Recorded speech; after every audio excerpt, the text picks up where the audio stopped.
Assalamualaikum warahmatullahi wabarakatuh. Perkenalkan, nama saya Risma Dewi Lestari dengan NIM 104060095 dari kelas 1C. Kepada yang terhormat, Bapak Ahmad Bindo S. Kepner M.Kep selaku dosen pengampu mata kuliah konsep dasar keperawatan. Di sini saya akan menjelaskan tentang teori-teori keperawatan. Sebelum ke teori-teori keperawatan, saya akan menjelaskan apa itu teori. Teori merupakan pola pikiran atau konstruksi yang dibuat untuk membantu memahami dan menemukan arti dari pengalaman, mengorganisasikan dan membahasakan pengetahuan, menyampaikan pertanyaan untuk menemukan pengertian atau wawasan yang baru. Teori adalah alat untuk menjelaskan suatu fenomena.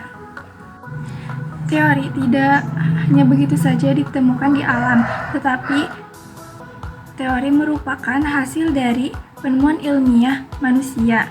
Contoh teorinya seperti teori Maslow, teori growth and development, teori physical analytic. Karakteristik teori keperawatan.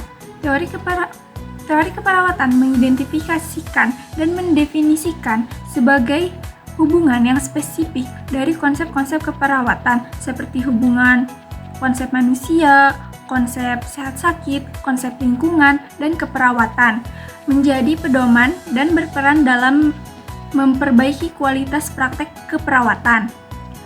Fungsi teori yang pertama menjelaskan, yaitu eksplanasi. Yang kedua, meramalkan, yaitu prediction. Yang ketiga, yaitu mengendalikan suatu gejala atau kontrol. Komponen teori keperawatan. Yang pertama, ada konsep. Konsep adalah formulasi tentang objek atau kejadian yang dapat diamati atau dirasakan dan bersifat abstrak. Yang kedua, yaitu definisi. Menjelaskan tentang objek atau kejadian yang dapat diamati atau dirasakan dan bersifat abstrak. Yang ketiga, asumsi, yaitu pertanyaan-pertanyaan yang menjelaskan konsep atau menggambarkan konsep-konsep atau pertanyaan yang diterima sebagai suatu kebenaran. Yang keempat, yaitu fenomena, sesuatu yang dapat dilihat dengan panca indera atau kenyataan yang ada, fakta. Level teori terdiri dari 4. Yang pertama, metateori. Yang kedua, grand teori. Yang ketiga, middle range teori. Yang keempat, praktek teori. Teori-teori keperawatan. Yang pertama, teori Florent. Teori Florent berfokus pada lingkungan. Konsep model Florent yang pertama itu lingkungan fisik, merupakan lingkungan dasar atau alami yang berhubungan dengan ventilasi dan udara. Yang kedua, lingkungan psikologi, lingkungan yang negatif menyebabkan stres fisik dan berpengaruh kepada emosi pasien. Yang ketiga, lingkungan sosial dihubungkan dengan keadaan penyakit. Proses keperawatan yang pertama itu pengkajian dan pengumpulan data, kedua analisa data, ketiga masalah, keempat diagnosa keperawatan, kelima implementasi, dan yang terakhir evaluasi. Hubungan teori Florent dengan teori-teori lainnya yaitu ada hubungan teori adaptasi, teori kebutuhan, dan teori stres. Teori keperawatan yang kedua yaitu Dorothea Orem, self-care atau perawatan diri. Model perawatan diri meliputi kegiatan-kegiatan yang dilakukan secara mandiri oleh seseorang untuk meningkatkan dan menjaga kesejahteraan pribadinya. Sistem keperawatan menurut Dorothea Orem. Yang pertama, sistem keperawatan kompensasi penuh, yaitu ketergantungan pada pasien. Yang kedua, sebagian kompensasi, yaitu pasien dapat memenuhi kebutuhan tetapi membutuhkan bantuan dari perawat.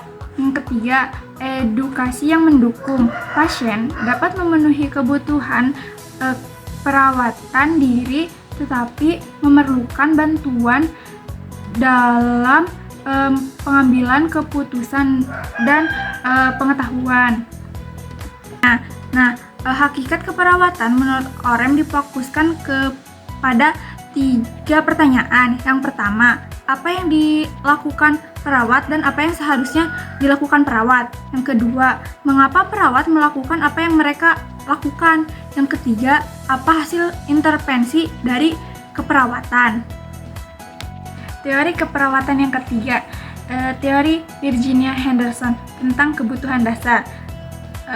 Paradigma keperawatan menurut Virginia Henderson. Yang pertama, manusia adalah individu sebagai kesatuan yang tidak dapat dipisahkan, seperti jiwa dan raga adalah satu kesatuan. Yang kedua, lingkungan. Seluruh faktor eksternal dan kondisi yang mempengaruhi kehidupan dan perkembangan manusia. Yang ketiga yaitu sehat dan sakit. Sehat adalah kualitas hidup tertentu yang Henderson hubungkan dengan kemandirian, sedangkan sakit adalah keterbatasan kemandirian.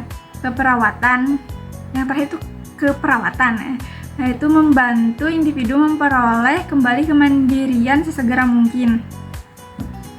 Menurut Virginia Henderson, kebutuhan dasar manusia ada 14. Yang pertama itu bernapas secara normal. Yang kedua, makan dan minum cukup. Yang ketiga, eliminasi. Yang keempat, bergerak dan mempertahankan posisi yang dikehendaki. Yang kelima, istirahat dan tidur. Keenam, memilih pakaian, berpakaian dan melepaskan pakaian. Ketujuh, mempertahankan temperatur tubuh dalam rentang normal. Yang kedelapan tuh menjaga tubuh agar tetap bersih dan rapi. Yang kesembilan, menghindari bahaya dari lingkungan. Yang ke-10, berkomunikasi dengan orang lain.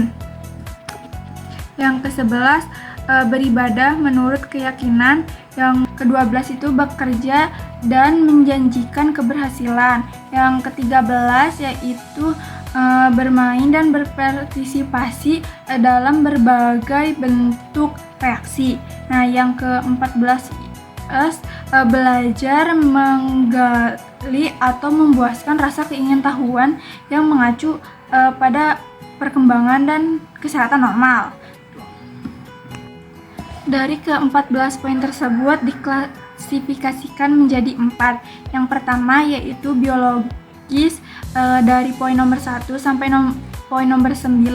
Yang kedua yaitu psikologis dari nomor 10 dan nomor 14. Yang ketiga yaitu spiritual nomor 11 dan terakhir yaitu sosiologis nomor 12 dan 13.